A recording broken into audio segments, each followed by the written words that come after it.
दोस्तों, राजस्थान के इतिहास में ऐसी कई कहानियां दर्ज हैं जो न केवल सुनने वाले को रोमांचित करती हैं बल्कि दिल के सबसे गहरे कोने को छू जाती हैं। आज मैं आपको महेंद्र और मोमलाउन की वो सच्ची और अद्भुत प्रेम कहानी सुनाने जा रहा हूं जो सदियों से लोगों के दिलों में जीवित है। दोस्तों, ये कहानी ऐसी है जो आपके रोंगटे खड़े कर देगी, इसलिए आखिर तक इस कहानी में मेरे साथ बने रहिएगा। कहानी शुरू होती है राजस्थान के पश्चिमी हिस्से से, अमरकोट दान से। दोस्तों, ये वही अमरकोट है जो आज पाकिस्तान में स्थित है। उस समय अमरकोट का शासक था राजकुमार महेंद्र। दोस्तों, महेंद्र केवल पराक्रमी योद्धा ही नहीं बल्कि अपनी ऊंची कदकाठी और अप्रतिम सुंदरता के लिए भी प्रसिद्ध था। कहते हैं उसकी सुंदरता ने ही इस दुखद प्रेम कहानी को जन्म दिया। अब दोस्तों, बात उस दिन की है जब महेंद्र अपने बहनोई वाण हमीर जडेजा जो गुजरात के शासक थे उनके साथ शिकार पर निकला। महेंद्र ने उस दिन ठान लिया था कि वह खरगोश वाण का शिकार करेगा, लेकिन दोस्तों किस्मत को शायद कुछ और ही मंजूर था। वह और हमीर दिन भर भटकते रहे लेकिन उन्हें खरगोश कहीं नहीं मिला। तभी दोस्तों उनके कदम उन्हें राजस्थान के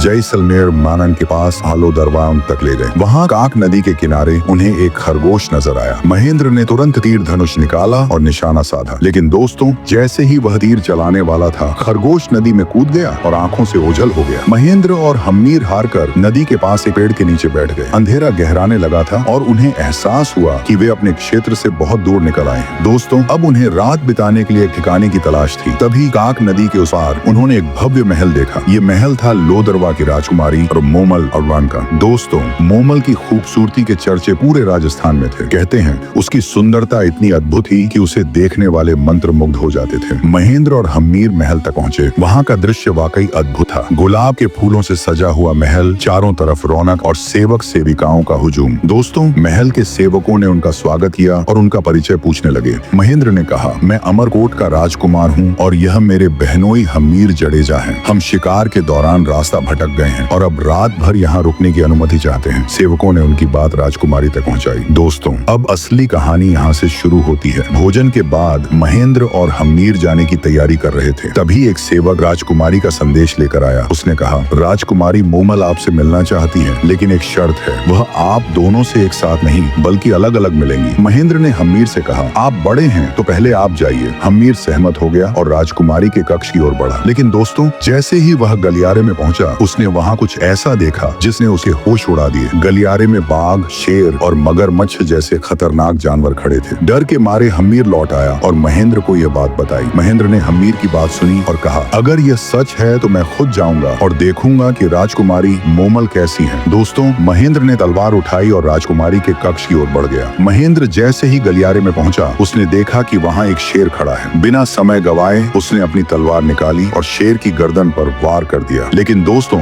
जैसे ही शेर की गर्दन गिरी महेंद्र को एहसास हुआ कि वह असली नहीं बल्कि मोम से बना था। महेंद्र को अब समझ में आ गया कि यह सब एक परीक्षा थी। वह आगे बढ़ता गया और हर चुनौती को पार करता हुआ अंततः राजकुमारी मोमल के कक्ष तक पहुंच गया। दोस्तों, जैसे ही उसने कक्ष का दरवाजा खोला सामने जो दृश्य था उसने महेंद्र को स्तब्ध कर दिया। राजकुमारी मोमल वहाँ बैठी थी। उनकी सुंदरता ऐसी थी जैसे चांद धरती पर उतर आया हो। महेंद्र की नजरें उन पर टिक गईं और दोस्तों यही वह पल था जब दोनों की नजरें मिली और एक अनकही कहानी ने जन्म लिया। दोस्तों, ये तो बस शुरुआत ही, आगे की कहानी और भी रोमांचक और दिलचस्प है। दोस्तों, अगर आपको यह कहानी पसंद आई हो तो इसे लाइक करें, अपने दोस्तों के साथ शेयर करें।